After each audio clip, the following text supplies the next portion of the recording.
Hey everybody, so right before I jump into the video, I wanted to let you know up front that I've been going through a lot of back and forth with myself when it comes to making this video and figuring out what it is that I want to say and the proper way to say it. So because of that, you're going to see some jump cuts, you're going to see some scenery changes because I recorded different clips at different times. So I'm trying to make it as coherent as possible. So I think this can be a very interesting video given the topic. So with that being said, let's jump right into it. Welcome to Figure Feedback. My name is Jeremy, and no, that title is not clickbait because Formlabs is getting into the consumer-based resin 3D printing market. But they aren't going to do it with a resin 3D printer. Instead, they're going after consumables. They're going to be selling resin to ordinary people just like you and just like me. Now, if you're new to resin 3D printing and you're wondering why this is even a big deal, it's because Formlabs is not very well liked in the consumer space. People really despise this company because even though they typically don't sell to consumers, it's really more of a business to business kind of a company. They have these really expensive resin 3D printers and they have a locked down ecosystem.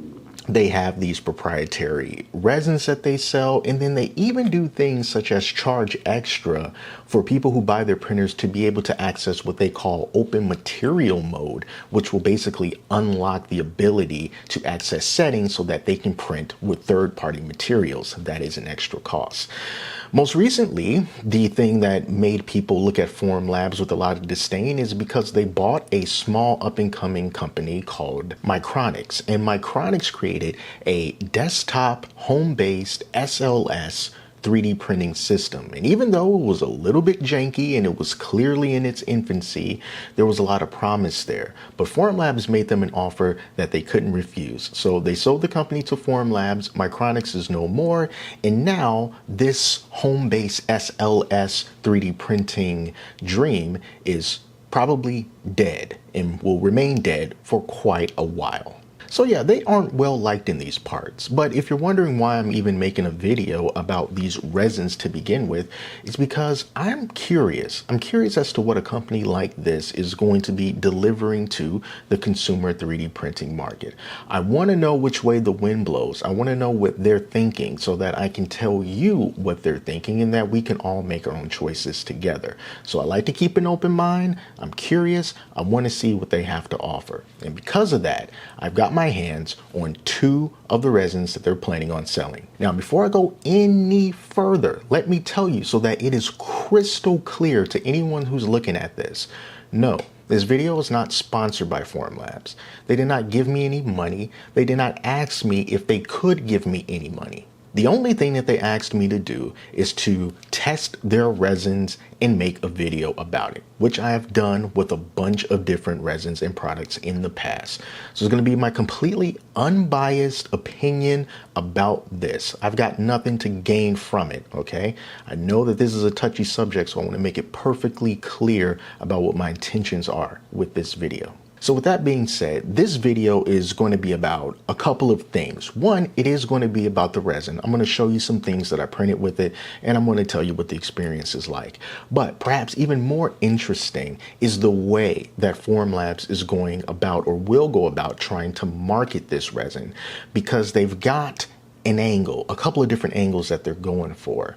One of the angles is the ease of use of resin 3D printing. So they say that they want to make this as easy as possible for people who either don't want to mess with settings too much or just starting out and they feel a little bit intimidated. Therefore, for those resins, they have developed some profiles based on some of the more popular resin 3D printers that were available at the time that they were formulating this.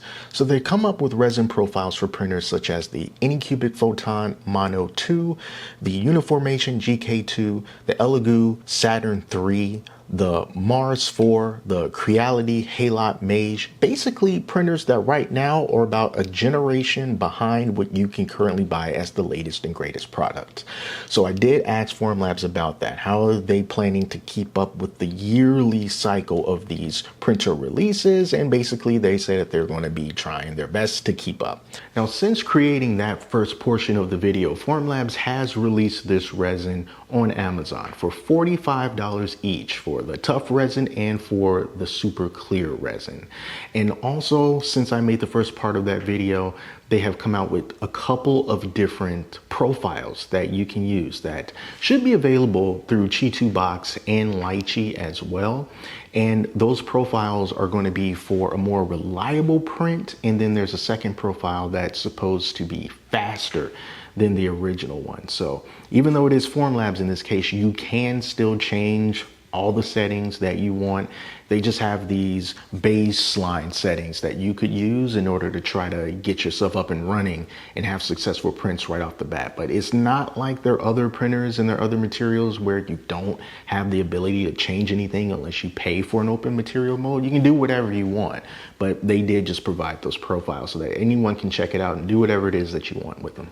The second angle that Formlabs is trying to use to convince you to buy their resin above others has to do with safety. And they're calling out a number of resin manufacturers for not doing things the way that they should when it comes to listing all of the different safety precautions that you should take with resin, and even leaving out a particular substance that Formlabs says can be particularly harmful.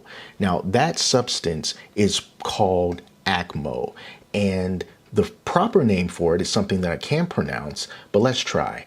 Acryloromorpholine. So it's pretty difficult to pronounce, but it's called ACMO. And according to them, this particular chemical is being used in a wide variety of low cost and general purpose 3D printing resins on places that are very easy to buy resins, such as Walmart and Amazon.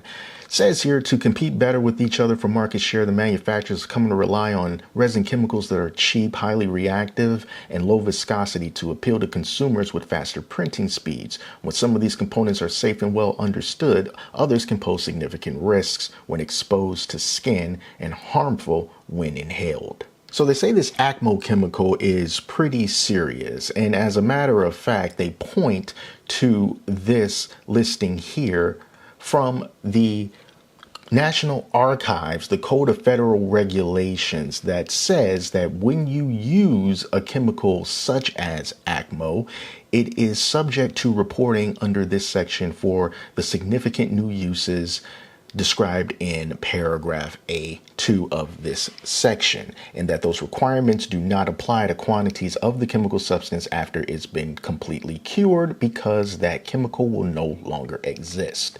So if I look at this particular paragraph here, the significant new uses are for protection in the workplace, which will require the use of nitrile rubber gloves that have been tested in accordance with the American Society for Testing Materials and found by EPA to satisfy the consent orders, blah, blah, blah, for dermal protection. And okay, so another use that I forgot to mention here is for industrial, commercial, and consumer activities. It says it is a significant new use to use the chemical substance for any use other than as a monomer for use in ultraviolet inkjet applications and stereolithography, unless the chemical substance is processed and used in an enclosed process.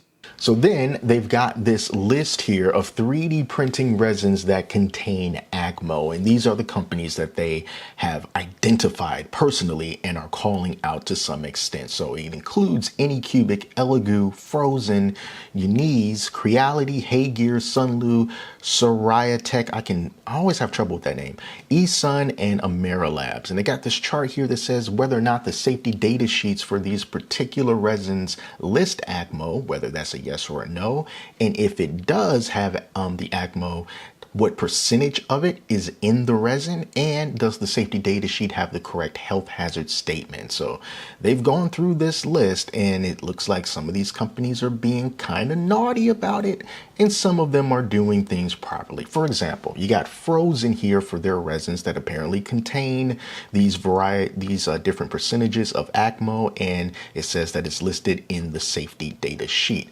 So I decided to take a look for myself to see if I can corroborate that information. And this is the safety data sheet for Frozen's water washable resin. And doing a little quick search here, there is our ACMO chemical right there. That is the code that it is bound to, and it says that it contains 10 to 25% of this chemical that is within their resin, and then some other classifications here: acute toxicity, eye damage, skin sensitivity, and whatever this last one here is. So they did list it just like Formlabs said that they did, so that is a good thing. Okay, so now let's move on to some more general safety things when it comes to resin 3D printing that's not really necessarily related to this ACMO thing. So if you use resin 3D printers and if you're active in the community, then you know that things can be a little bit wild westy out there. There's some people who just do not practice the type of safety precautions that they should at all times. Myself am guilty of not always wearing a respirator, but I do always wear gloves. But the manufacturers of these resins have proven time and time again in some of the marketing materials that I've personally seen myself to not present the best and safest message for using their products. And Formlabs calls that out too in a couple of their examples here. Here's an image from Sunlu's water washable marketing that they show someone washing a resin 3D print under a tap in a sink, which is extremely dangerous, something that you should never ever do.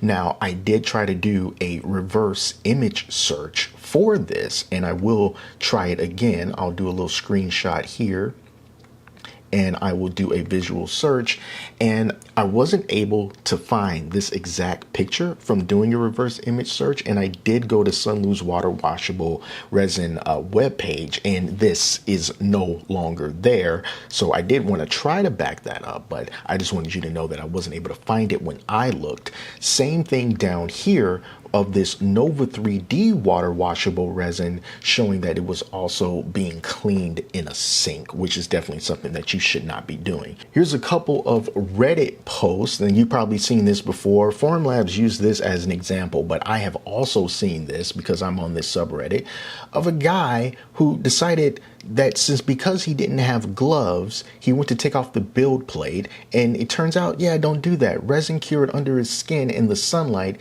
and gave him second-degree chemical burns once it cured.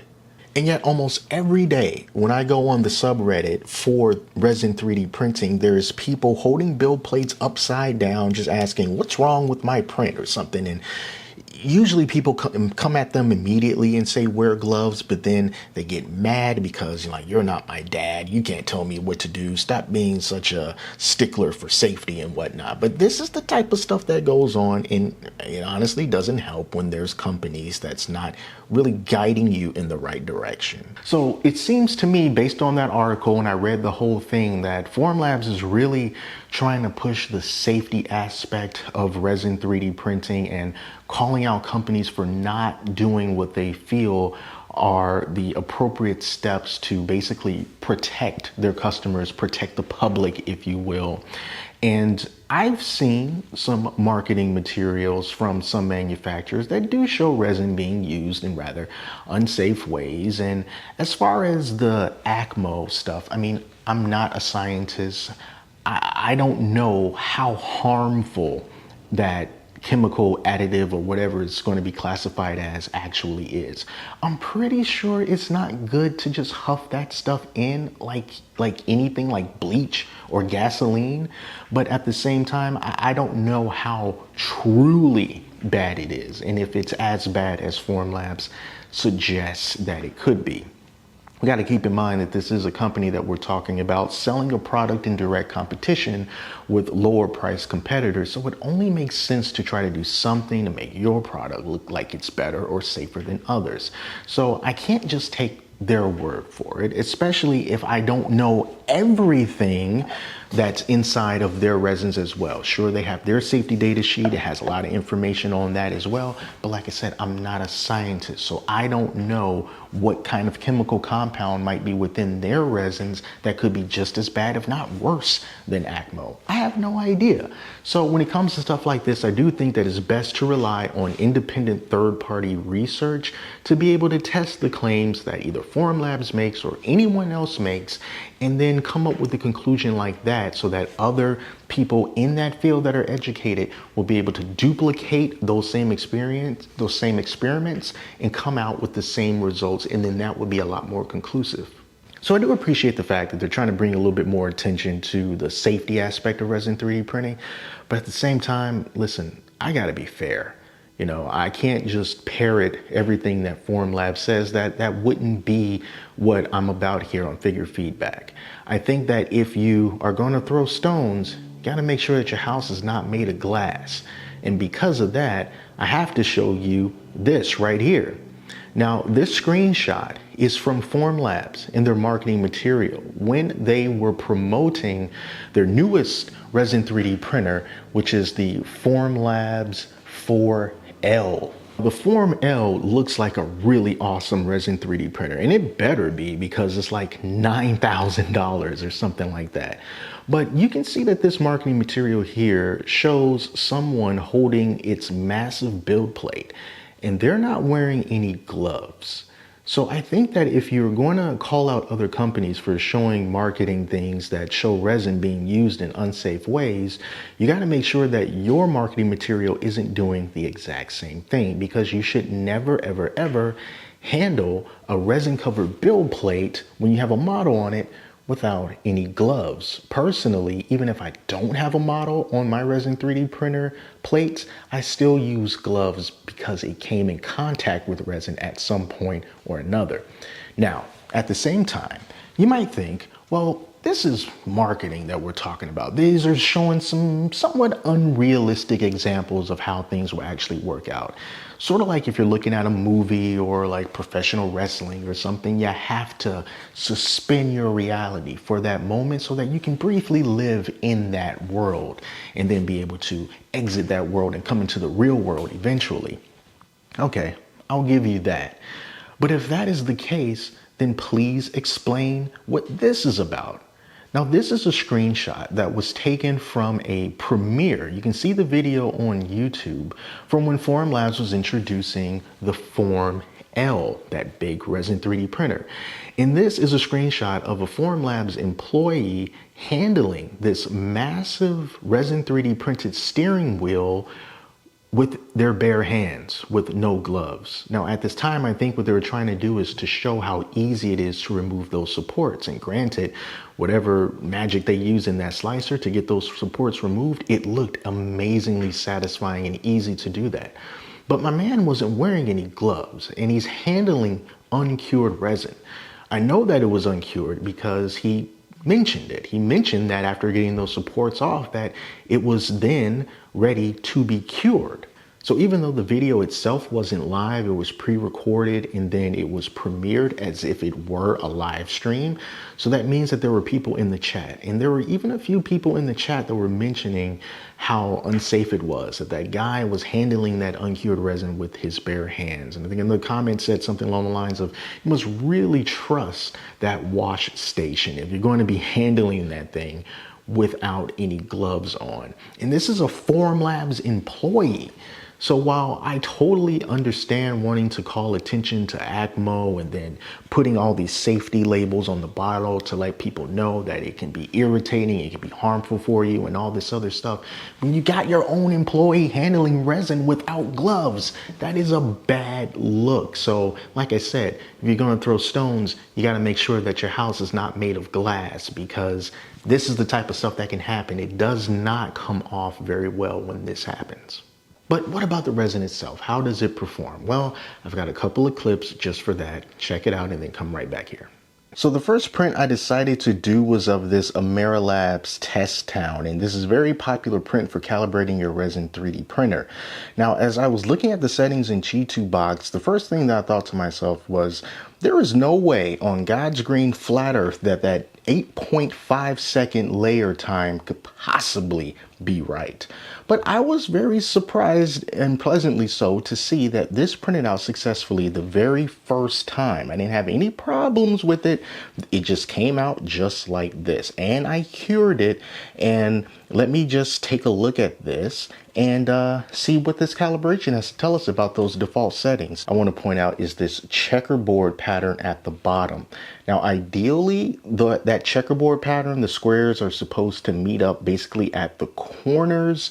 And since these squares look a little bit more spaced apart, according to Formlabs, that is an indication of some overexposure right there. If we can kind of look right here at these very narrow little support pillars right there, I was able to get the 4 rows to print, and then the final 5th row didn't print at all, so that is a good thing. Also on here, the little tiny space needle, I'm not sure if you can see it, but there's a tiny little space needle in there where my finger tip is, and that printed successfully. I was happy about that. And then when we flip this over on the other side, the amount of gaps that we can kind of see through here and through here, all of these gaps are not open. I believe they should be open. We have some open and we have some closed, so that can be another indication of some overexposure there. So I am seeing some instances of overexposure just based on this test that may have been affected by the fact that I'm using the 4K and not the Mono 2. Also might be affected by the fact that I cured this, and perhaps through the curing process it affected the geometry of the test town. That's also a possibility, but still, for the most part, I think this came out looking pretty good. But I don't really want to fuss too much over just calibrations. Let's take a look at some actual prints. All right, so to start off with, I printed these little miniatures from Galactic Armory, I believe. This is of a clone trooper. Let's get a look at him all the way around. I did not change the settings for him. And by looking at this model, I think that's very similar to the Formlabs test town. It's being overexposed a bit here. So I do think that lowering that exposure time would do this model a lot more justice. Granted, it is not highly detailed in general, very smooth as far as the armor goes and the helmet, but it printed very, very well. And those supports, I gotta tell you, now, I don't know if it's the resin or the Chi2 box auto support settings or a combination of both, but getting the supports off the models printed with this tough resin is probably some of the easiest supports I have ever removed in my life. These are the kind of supports that I wish the Ultracraft Reflex RS on its auto support settings would produce. Like literally taking a finger and just pushing it will just send the support right off, and taking out the entire model in a single piece. And just looking at this guy, you know, support marks extremely minimal, you know, like if any. So, you know, way to go on that. And here's another one that I did of another one of these figures from Galactic Armory. Same kind of thing going on here. We should put some primer on them and start painting them up. You know, I'm pretty sure it can look pretty good, but just, you know, as a raw figure, I do think that it's still overexposed a bit, but that's the nature of resin 3D printing. Those settings got you in the ballpark, but then you just kind of got to tweak it, you know, at that point. As far as how these feel for this tough resin, I do really like how they feel. They almost have a plasticky feel to them, especially when I start tapping on this base here. They don't feel like they are brittle, but just for the sake of, you know, having fun, let's just do a real drop test right here. I'm just going to drop this on my table and we're going to see what happens with these. All right, so this is real time. I'm just going to hold it up here and drop it, see what happens. All right, so something fell off, and what did fall off is his base, and the legs were attached to that base. Making no excuses for this, you know, I'm just sitting at a desk right above my head, dropped it with this tough resin, and the base broke off.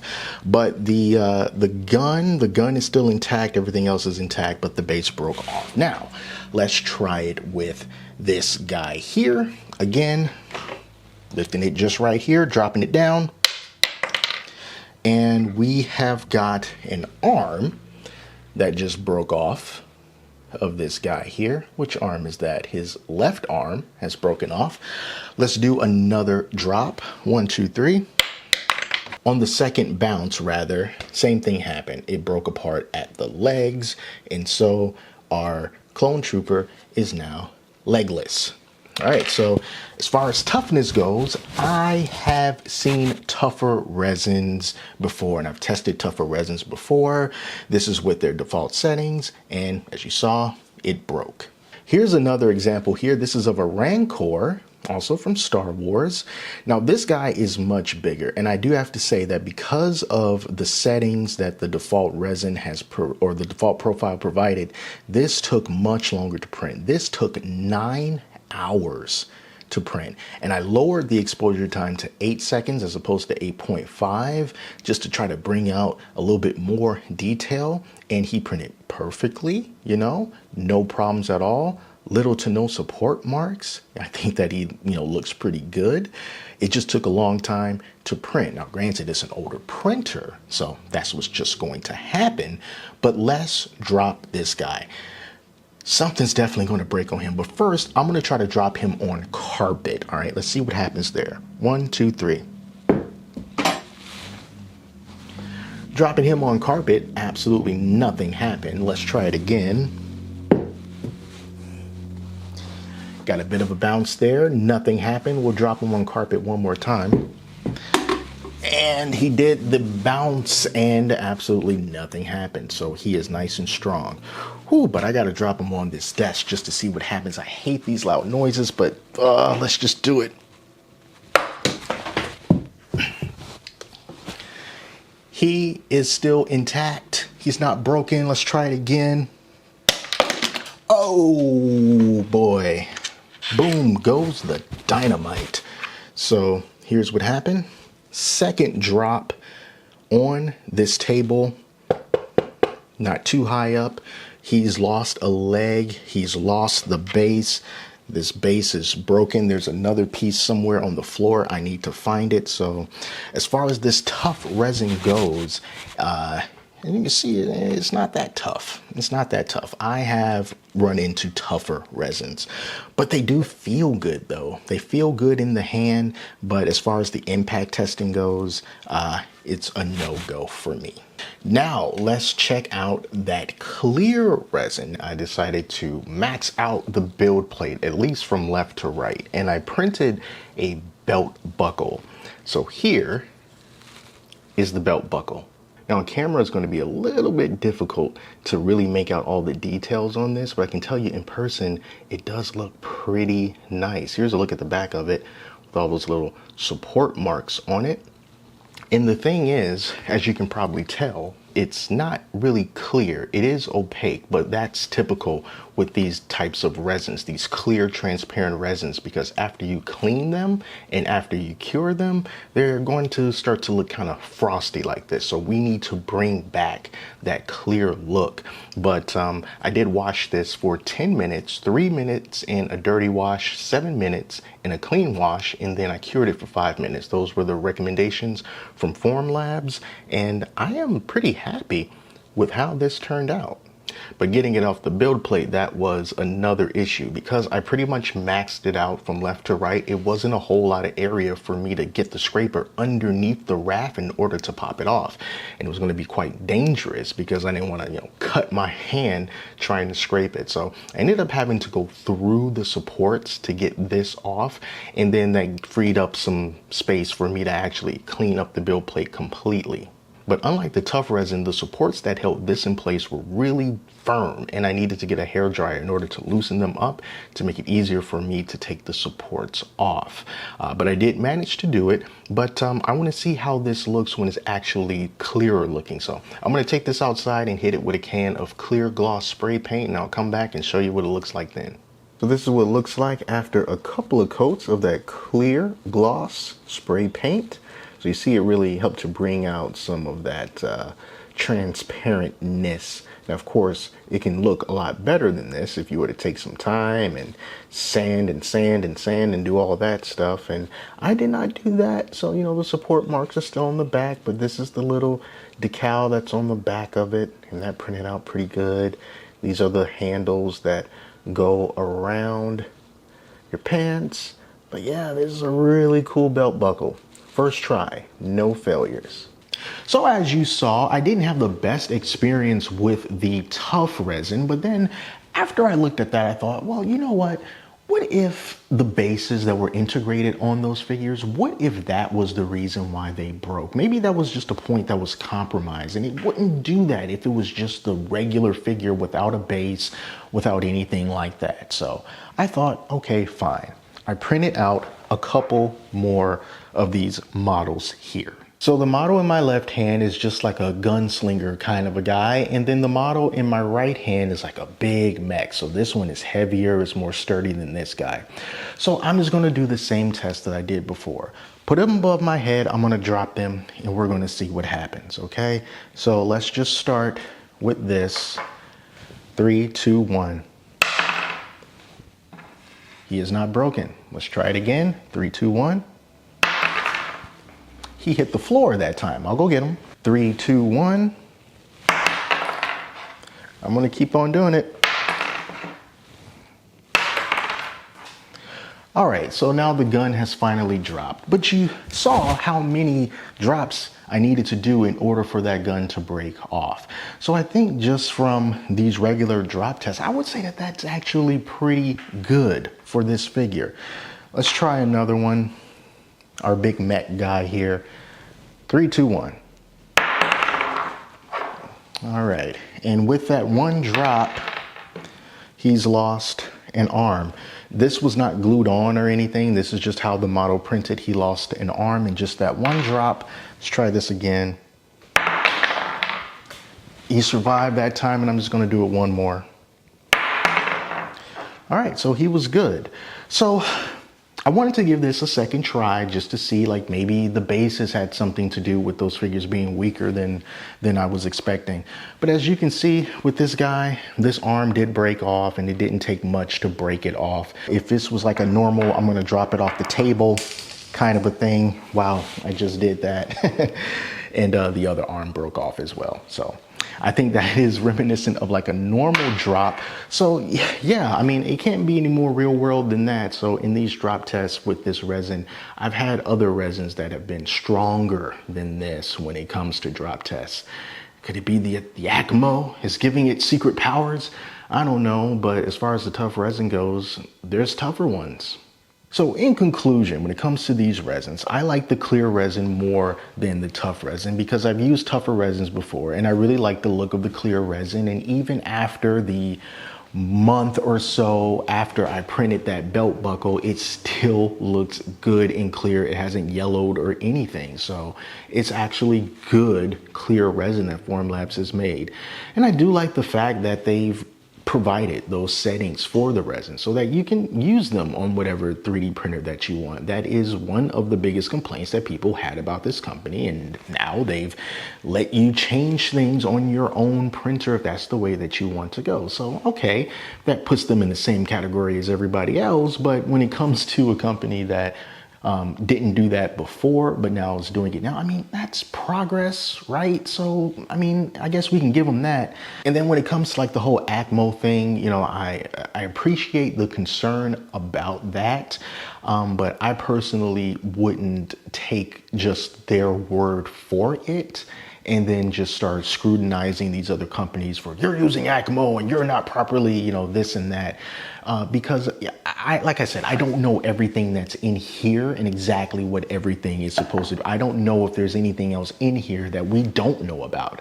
That's where third-party independent research comes along. So if anyone were able to do that and truly weigh these resins up against other resins and come up with a solid and sound conclusion about them, then I'm just going to have to take what they say with a grain of salt. But But as far as the safety aspect of it all, I mean, I'm all for more safety, but everything else at this point, it just kind of comes off as a little bit of propaganda, even if there's a little bit of truth to it. So that's it. Like I said, I did a lot of back and forth about this, and I thought it was serious enough for me to have to sit down for this video to really try to relay what it is that I'm trying to say and what's in my head.